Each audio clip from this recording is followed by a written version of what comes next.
नमस्कार दोस्तों, मैं अंकुर उपाध्याय स्वागत करता हूं आप सभी का आपके अपने YouTube channel share market analysis में। पहले मैं आपको बता दूं, कल मैंने एक वीडियो बनाई थी। IMF ने इंडिया की ग्रोथ फॉरकास्ट कट कर दी है। जीडीपी की ग्रोथ की फॉरकास्ट में लगभग 20 बेसिस पॉइंट से कट करा है और अपने आप में ये बड़ी नेगेटिविटी है। ठीक है, अभी इसी से रिलेटेड बहुत सारी डिटेल्स लेके आया हूं आप सभी के साथ।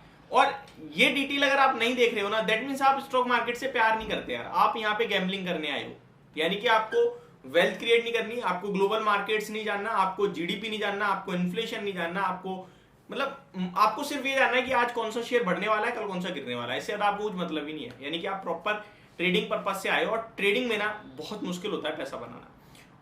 डेफिनेटली बहुत सारे लोग कहते हैं भाई ट्रेडिंग में ही पैसा बनता है, पर ठीक है, एक दिन बना लिया, 2 दिन बना लिया, 5वें दिन आप खत्म। और ट्रेडिंग में इतना स्ट्रेस लेके आप 2000-4000 डेली बनाने जा रहे हो, उससे आपकी वेल्थ क्रिएट नहीं होगी। दैट इज अ जॉब, वो एक जॉब नौकरी की तरह हो गई वो आपकी।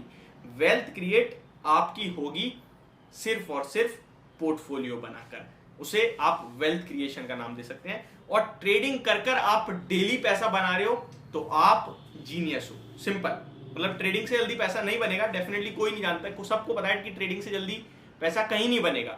बट ट्रेडिंग से पैसा एक्चुअली बनाता कौन है? ये 20-22 दिन की जो मार्केट होती है उसमें से आप 5 दिन प्रॉफिट करते हो, 2 दिन लॉस, और उस 5 दिन के प्रॉफिट में 2 दिन का लॉस जो होता है वो सारा प्रॉफिट खा जाता है, ब्रोकरेज का आपके जेब पे अलग फटता है। इसके ऊपर बात नहीं करनी है हमें, खैर हमें बात करनी है आईएमएफ ने क्या कहा है। तो अप्रैल के लिए वर्ल्ड इकोनॉमिक आउटलुक जारी किया है आईएमएफ ने। क्या जारी किया है?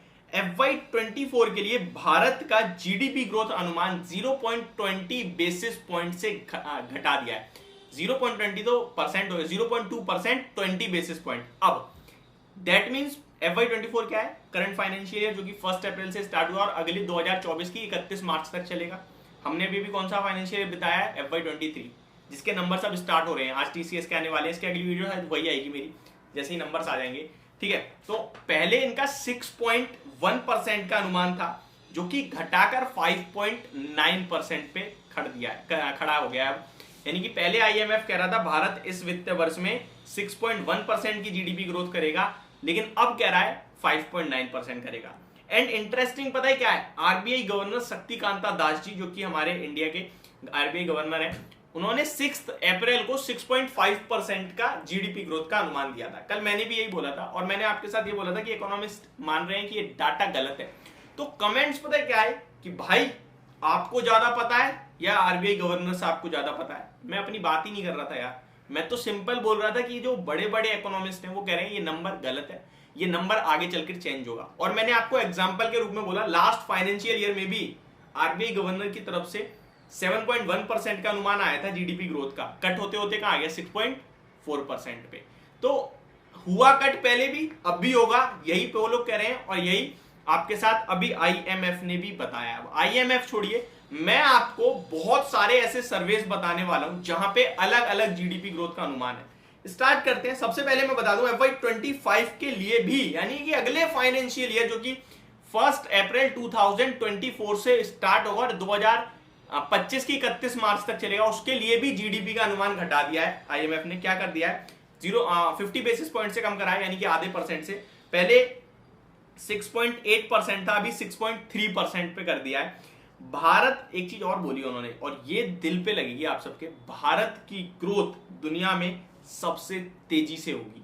ये मतलब सुन के ही मजा आ गया, मतलब आउट परफॉर्म करेंगे हम वर्ल्ड को, और ये फैक्ट है और हम कर भी रहे हैं और करेंगे भी। अभी हम हमारा 20 बेसिस पॉइंट से कम भी कराया ना, और का देखो ना 2.9% थी वर्ल्ड की इकोनॉमी की ग्रोथ उनकी, उसे भी 10 बेसिस पॉइंट से घटा के 2.8 पे कराया।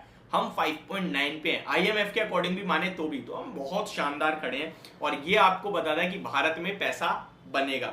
मंदी की आशंका के चलते ग्रोथ का अनुमान घटाया गया, यानी कि थोड़ी डिमांड की कमी हो जाएगी, इसलिए उन्होंने 20 बेसिस पॉइंट से जीडीपी की ग्रोथ कट करी है। FY24 में महंगाई दरें 4.9% पे रहने का अनुमान है। FY23 में 6.7% रही थी भारत की महंगाई दर, जो कि अभी 4.9% हो जाएगी, तो बहुत अच्छा है। 2023 के ग्लोबल ग्रोथ का टारगेट 2.89% से घटाकर 2.8% करा है। अब मैं आपके साथ बात करता हूं कि बहुत सारे सर्वे जो कि करे गए हैं उनमें से क्या क्या अनुमान आ रहा है। तो ग्रोथ का जो रेंज है वो 6.5% से लेकर 5.9% की रेंज है। 6.5 कौन है आपको पता होगा, आरबीआई गवर्नर साहब है, यानी कि हमारा आरबीआई है। एंड 5.9 अभी शेयर करा मैंने, आईएमएफ उन्होंने करा, Indian monetary sorry international monetary fund, ठीक है। अब आते हैं थर्ड, वर्ल्ड बैंक 6.3% की ग्रोथ देख रहा है। इकोनॉमिक सर्वे 6.5, आरबीआई 6.4, हालांकि आरबीआई ने भी अभी 6.4 से बढ़ाकर 6.5 कर दिया है। वर्ल्ड बैंक 6.3% की ग्रोथ देख रहा है। एसएमपी की बात करें तो 6% की ग्रोथ है। इकरा जो कि मूडीज की एक यूनिट कंपनी है वो 6% की ग्रोथ देख रहे हैं। इंडिया रेटिंग्स की बात करें तो वो 5.9% की रेटिंग देख रहे हैं, और आईएमएफ की बात करें तो ये भी 5.9% की ग्रोथ देख रहे हैं। तो ये मिला हुआ, बहुत ही ज्यादा मिला हुआ अनुमान है जो आपके साथ मैंने शेयर करा, बट डेफिनेटली ये थोड़ा नेगेटिव कर दिया आईएमएफ ने हमारे आरबीआई के सामने, बहुत नीचे। अगर 6.3 6.2 होता तो मुझे ज्यादा पसंद आता, बट अगर हम आईएमएफ की द्वारा भी देखें तो उन्होंने हमारा फाइनेंशियल ईयर FY24 के लिए 4.9% का क्या रखा है, इन्फ्लेशन, और ग्रोथ 5.9% की, यानी कि 1% हम पॉजिटिव रिटर्न्स देने में सफल रहेंगे। और अभी हम जो दुनिया भर में 2-3 कंट्री ऐसी हैं जो पॉजिटिव हैं, उसमें से हम अभी भी हैं। और जो अगर बात करें हमारे आरबीआई की तरफ से तो उन्होंने 6.5% अगर ग्रोथ रखी है तो 5.2% का इन्फ्लेशन भी रखा है, जो कि पॉजिटिव होता है 1.3%। तो आईएमएफ 1% पॉजिटिव देख रहा है और आरबीआई 1.3% पॉजिटिव दिख रहा है, बाकी दोनों पॉजिटिव दिख रहे हैं। और मेरी ये रिपोर्ट थोड़ी नेगेटिव है बट ओवरऑल पॉजिटिव ही मानी जाएगी। तो ये मेरी तरफ से आपके लिए एक डिटेल्ड वीडियो, होप आप लोगों को ये जानकारी समझ में आई होगी, पता चला होगा कि ग्रोथ क्या है, कौन कौन सी इकोनॉमिक सर्वेस की बात करी मैंने। Thank you so much for watching this video, have a great day guys.